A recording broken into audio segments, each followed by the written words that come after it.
दोस्तों अस्सलाम वालेकुम। उम्मीद है आप सब खैरियत से होंगे। आज हम पढ़ने जा रहे हैं डिसऑर्डर ऑफ डाइजेस्टिव सिस्टम। ठीक है, डाइजेस्टिव डिसऑर्डर्स। ठीक है, सबसे पहले हम पढ़ेंगे डायरिया। ठीक है, डायरिया जो है एक डाइजेस्टिव डिसऑर्डर है। ये क्यों होता है, यानी डायरिया हमें क्यों होती है, इसकी वजह क्या है? इसकी वजह होती है हम जो फूड ईट करते हैं, फूड विच कंटेन माइक्रोब्स। ठीक है, यानी वो फूड जब हम खाते हैं जो जिसके अंदर माइक्रोब्स होते हैं, छोटे छोटे ऑर्गेनिज्म होते हैं, बैक्टीरिया होते हैं, ठीक है, जरासीम वगैरह होते हैं। तो जैसे हम वो फूड ईट करते हैं तो हमारा डाइजेस्टिव सिस्टम खराब हो जाता है और हमें डायरिया हो जाती है। ठीक है, डायरिया। और उसके बाद दूसरी जो वजह है इसकी, our secretion of gas pancreatic juice.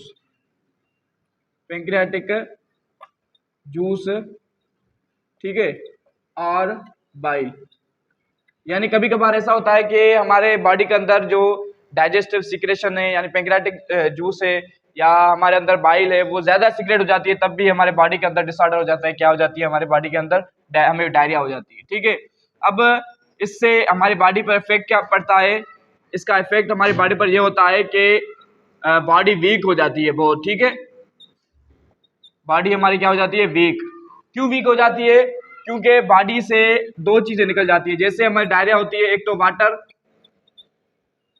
Remove हो जाता है, ठीक है, और मिनरल्स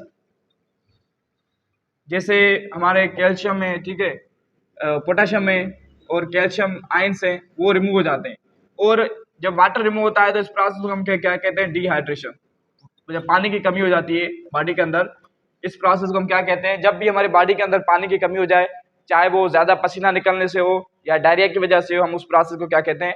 डिहाइड्रेशन। उस प्रॉब्लम को डिहाइड्रेशन कहते हैं। ठीक है, यानी जब हमें डायरिया होती है तो हमें दो प्रॉब्लम जो है वो हमारे सामने आती है। एक तो हमारे बॉडी से जो मिनरल्स होते हैं, कैल्शियम या पोटेशियम, जो आयंस हैं, वो रिमूव हो जाते हैं, और वाटर रिमूव हो जाता है। डायरिया के साथ, डायरिया में हमारा वाटर बहुत ज्यादा रिमूव हो जाता है और बॉडी के अंदर पानी की और मिनरल्स की कमी हो जाती है। ठीक है, कॉन्स्टिपेशन के अंदर क्या होता है? कॉन्स्टिपेशन के अंदर जो इसका सबब है कि जो हमारा डाइजेस्टिव ट्रैक है वो सुस्त हो जाता है। ठीक है, सुस्त हो जाता है, उस वजह से food waste stored in rectum. अब क्या हो जाता है कि जो वेस्ट होता है वो रेक्टम के अंदर जमा हो जाता है। इसलिए जो फेसिस फूड वेस्ट है, waste become dry and solid. ठीक है, वो सख्त हो जाता है और खुश्क हो जाता है। इसलिए जब उसको रिमूव करने के लिए हमें जो है पेन हो जाता है और बहुत तकलीफ होती है एनस के अंदर। ठीक है, रेक्टम के अंदर बहुत तकलीफ होती है। ये दो डिसऑर्डर हैं हमारे डाइजेस्टिव ट्रैक्ट के। उम्मीद है आपको ये बातें समझ में आ गई होंगी। अगर आपको बातें समझ में आ गई है तो प्लीज़ लाइक करें, सब्सक्राइब करें और कमेंट करें। इंशाल्लाह नेक्स्ट लेक्चर में मिलेंगे। अस्सलाम।